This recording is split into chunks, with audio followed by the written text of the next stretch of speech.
முதல்ல நன்றி சொன்னேன்னா இந்த படத்தோட தயாரிப்பாளர் சார், நன்றி சார். என்ன ரொம்ப கஷ்டப்பட்டு இந்த படத்தை பண்ணார். என்னால் இல்லை, அவர் ஃபைனான்ஸ் ரீதியாகவும் எல்லா விதத்துலேயும் ரொம்ப கஷ்டப்பட்டு அந்த படத்தை பண்ணார். அதுக்காக இந்த படம் ஓடணும் சார். கண்டிப்பாக சப்போர்ட் பண்ணுவோம் கடவுள் உங்களுக்கு. அடுத்து வினேஷ் சார், டைரக்டர். அவர் சொன்னார் கரெக்ட், உண்மை. 15 வருஷத்துக்கு முன்னாடி தீக்குளிக்கும் பச்சை சார். வாங்க சார்.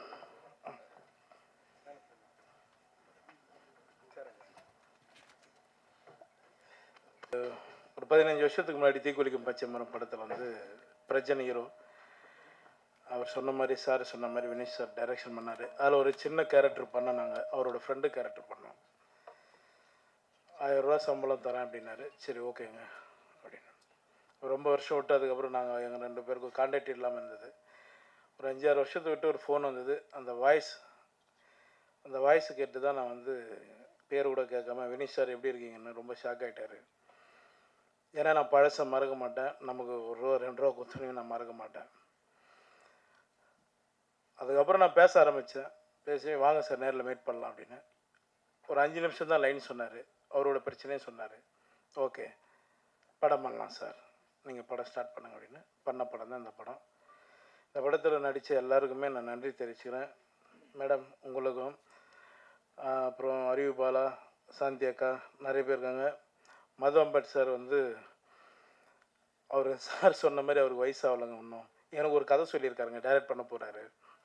சொல்லிவிட்டேன் சார், சாரி சார் உங்களுக்கு தெரியாமல். ஒரு சரியான கதை சொல்லியிருக்காரு, சூப்பர் கதை சொல்லியிருக்காரு. அந்த படம் சீக்கிரம் நானும் சாரும் கண்டிப்பாக பண்ணுவோம். தனஞ்சயன் சார் உங்களுக்கு ரொம்ப நன்றி சார். சார் உங்களுக்கு ரொம்ப நன்றி. ஏன்னா பயங்கர சப்போர்ட் பண்ணியிருக்காங்க இந்த படத்துக்காக. இந்த படம் ரிலீஸ் பண்ணுறதுக்கு தானு சாரும் தனஞ்சயன் சாருக்கும் நான் நன்றி தெரிவிச்சுக்கிறேன். சார் சொன்ன மாதிரி சார், நான் எங்கே சார் சம்பளம் ஃபிக்ஸ் பண்ணுறேன்? என் சம்பளம் தான் வெளியில் இருக்கிறவங்க எல்லோரும் ஃபிக்ஸ் பண்ணுறாங்க சார். என் சம்பளம் எனக்கு எவ்வளோன்னு தெரியாது சார். அந்த சுச்சுவேஷனில் தான் போயிட்டுருக்கேன். நீங்கள் சொன்ன மாதிரி நாங்கள் எல்லாம் சம்பளம் கம் பண்ணுறோம் சார்.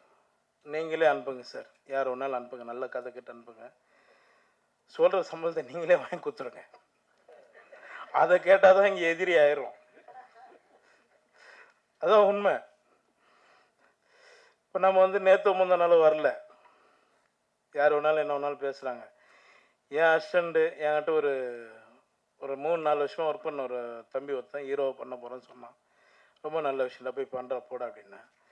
ஆனால் அதில் 2 நாள் ஒர்க் பண்ணலாம்ண்ணா, நீங்கள் எனக்கு ஒரு வாய்ப்பு கொடுத்தீங்கன்னா அது நல்லாயிருக்குண்ணா அப்படின்னா. சரி ஓகேடா, நான் எவ்வளோ பேருக்கு போகிறோம் வாடா அப்படின்னு சொல்லி பண்ணேன். அந்த படத்துக்கு தான் நான் 7 லட்சம் கேட்டேன், 8 லட்சம் கேட்டேன்னாங்க. இது என் படம், நான் தான் வரணும், இல்லைன்னா தப்பு, நீங்களே நான் தப்பாக எழுதுங்க, இது என்னோட படம். எனக்கு அவங்க சொன்னாங்க, நாங்கள் வந்துட்டோம். நான் சொல்லிட்டோம்மா, இன்றைக்கி பெரியவங்க இருக்காங்க, அவங்க இதில் சொல்லட்டுமா? எனக்கு எவ்வளோ பேர் பணம் தரணும் தெரியுங்களா? லிஸ்ட் எடுத்து கொடுக்கட்டுங்களா? உங்களால் வாங்கி கொடுக்க முடியும்னா சொல்லுங்கள், நான் எடுத்து கொடுத்துறேன். ஏன் சார் உங்கள் லிஸ்ட் இருக்காண்ணா? என்ன கொடுக்குறோம், கண்டிப்பாக கொடுக்குறோம். அப்படி பேசாதீங்க. நாங்கள் சப்போர்ட் பண்ணி தான் நாங்கள் போயிட்டுருக்கோம். என்னை பொறுத்த வரைக்கும் நான் எல்லோரும் சப்போர்ட் பண்ணிகிட்ருக்கேன். இன்றைக்கி 50-60 கோடி சம்பளம் வாங்குகிற டைரக்டரும் கூட எங்கேருந்து ஆரம்பித்தாங்க நீங்கள் எல்லோரும் ஒரு முறை யோசிங்க, சரிங்களா?